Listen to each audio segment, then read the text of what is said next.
तुब्बा किसी एक शख्स का नाम नहीं था, बल्कि ये यमन के कदीम बादशाहों का लक़ब था, जैसे फिरौन मिस्र के बादशाहों के लिए इस्तेमाल होता था। ये बादशाह कौम हिमर से ताल्लुक़ रखते थे और उनकी सल्तनत मौजूदा यमन से लेकर अरब के मुख्तलिफ इलाकों तक फैली हुई थी। कुरान मजीद में भी कौम तुब्बा का जिक्र आया है, जहां उनका तज़किरा साबिक़ा कौमों के साथ किया गया, जो अपनी ताकत के बावजूद अंजाम से ना बच सकें। तारीख़ी रिवायात के मुताबिक तुब्बा बादशाहों में एक मशहूर बादशाह था, जिसे अक्सर तुब्बा असाद अबू करब कहा जाता है। वो ना सिर्फ ताकतवर हुक्मरान था, बल्कि इल्म और सफ़र का शौकीन भी था। कहा जाता है कि उसने अपनी फ़ौज के साथ अरब के मुख्तलिफ इलाकों का सफ़र किया, यहाँ तक कि वो मदीना, उस वक्त यथरब तक पहुँच गया। जब वो यथरब पहुँचा तो इब्तिदा में उसका इरादा था कि वो शहर को फतह कर ले, मगर वहाँ के बाज़ उलमा, यहूदी उलमा ने उसे रोका और बताया, ये शहर आखिरी नबी का मकाम होगा, यहाँ जुल्म ना करना। ये बात सुनकर तुब्बा ने अपना इरादा बदल दिया। कुछ रिवायात में आता है कि वो उन बातों से इतना मुतासिर हुआ कि उसने उस आने वाले नबी पर ईमान लाने का इरादा भी जाहिर किया, हालांकि वो ज़माना उस नबी सल्लल्लाहु अलैहि वसल्लम की बीसत से बहुत पहले का था।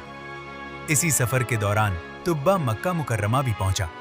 शुरू में उसने काबा के बारे में गलत इरादा किया, मगर फिर उसे ख्वाब या नसीहत के जरिए एहसास हुआ कि ये अल्लाह का घर है। चुनाचे उसने ना सिर्फ अपना इरादा तर्क किया, बल्कि काबा पर गिलाफ कूसवा चढ़ाया। बाज़ रिवायात के मुताबिक वो पहला शख्स था जिसने काबा को बाकायदा कपड़े से ढांपा। मगर कौम तुब्बा की पूरी तारीख सिर्फ एक नेक बादशाह तक महदूद नहीं थी। वक्त गुजरने के साथ उनकी कौम में बिगाड़ आया, गुरूर बढ़ा और वही पुरानी गलतियां दोहराई गईं जो दूसरी कौमों ने की थी। ताकत पर घमंड और हिदायत से दूरी। कुरान में उनका जिक्र इसलिए आया कि लोग सबक हासिल करें कि बड़ी सल्तनतें, ताकतवर बादशाह और वसी लश्कर भी इंसान को नहीं बचा सकते अगर वो सच से मुंह मोड़ ले। कौम तुब्बा के बारे में सबसे अहम सवाल यही है कि क्या तुब्बा खुद नेक बादशाह था या अपनी कौम की तरह गुमराह? इस बारे में तारीख और इस्लामी रिवायात में कुछ इख्तिलाफ मिलता है, मगर एक बात वाज़ेह है कि हर तुब्बा एक जैसा नहीं था, क्योंकि ये एक लक़ब था। कई बादशाह इस नाम से गुजरे। इस्लामी रिवायात में ख़ास तौर पर एक तुब्बा यानी असद अबू करब का जिक्र मिलता है, जिसके बारे में कहा जाता है कि वो हक़ को पहचानने वाला बादशाह था। बाज़ अहादीस में आता है कि नबी करीम सल्लल्लाहु अलैहि वसल्लम ने फरमाया, तुब्बा को बुरा ना कहो क्योंकि वो ईमान ले आया था। ये रिवायत मुख्तलिफ कुतुब में मुख्तलिफ दर्जों के साथ नकल हुई है। इससे मालूम होता है कि कम से कम एक तुब्बा ऐसा था जो हिदायत के करीब आया या ईमान लाया। इसीलिए उलमा कहते हैं कि कुरान में जब कौम तुब्बा का जिक्र आता है तो इससे पूरी कौम मुराद है। ज़रूरी नहीं कि हर बादशाह गुमराह हो। तारीख़ी तौर पर यह भी मिलता है कि यमन के इन बादशाहों ने कुछ अरसा तक यहूदियत इख्तियार की, ख़ास तौर पर इस वक्त जब वो यसरिब के उलमा से मुतासिर हुए। असद अबू करब के बारे में कहा जाता है कि वो भी इन्हीं से मुतासिर हुआ और उसने अपनी कौम को भी इस तरफ बुलाया। लेकिन वक्त के साथ सूरत हाल बदल गई। बाद के बादशाहों में बिगाड़ आया, जुल्म बढ़ा और दीन को छोड़कर ताकत और सियासत को तरजीह दी गई। खास तौर पर एक बादशाह ज़ू नवास का जिक्र आता है, जिसने नजरान के ईसाइयों पर जुल्म किया और उन्हें आग के घरों में डालकर जलाया। कुरान में असहाबुल उखदूद के वाक़े को अक्सर इसी से जोड़ा जाता है। ये वो मोड़ था जहां कौम तुब्बा अपनी ताकत के बावजूद ज़वाल की तरफ बढ़ने लगी।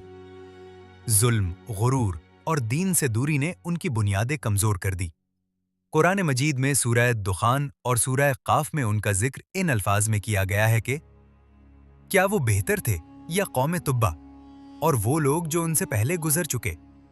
हमने उन्हें हलाक कर दिया क्योंकि वो मुजरिम थे। ये आयत वाज़े करती है कि असल अंजाम कौम का था, एक ऐसी कौम जो ताकतवर थी मगर सच पर कायम ना रह सकी। अब सवाल ये है, उनका ज़वाल कैसे हुआ? क्या उन पर कोई अजाब आया या वो आहिस्ता आहिस्ता ख़त्म हो गए? कौम तुब्बा का अंजाम अचानक किसी एक दिन नहीं आया, बल्कि आहिस्ता आहिस्ता उनकी ताकत टूटती गई।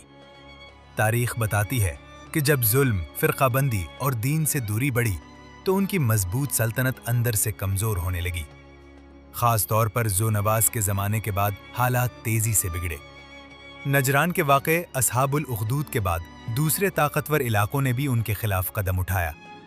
روایات کے مطابق حبشہ ایتھوپیا کے عیسائی حکمران نے یمن پر حملہ کیا تاکہ مظلوموں کا بدلہ لے۔ اس حملے کے بعد ہمّیری حکومت کمزور ہو گئی اور پھر کچھ عرصے بعد فارس، ایران کی مداخلت بھی ہوئی۔ یوں ایک وقت کی طاقتور سلطنت ٹکڑوں میں بٹ گئی اور ان کی خود مختاری ختم ہو گئی۔ یہ کوئی آسمان سے اچانک آنے والا عذاب نہیں تھا جیسے بعض دوسری قوموں پر آیا، بلکہ یہ زوال اندر سے شروع ہوا اور باہر سے ختم ہوا۔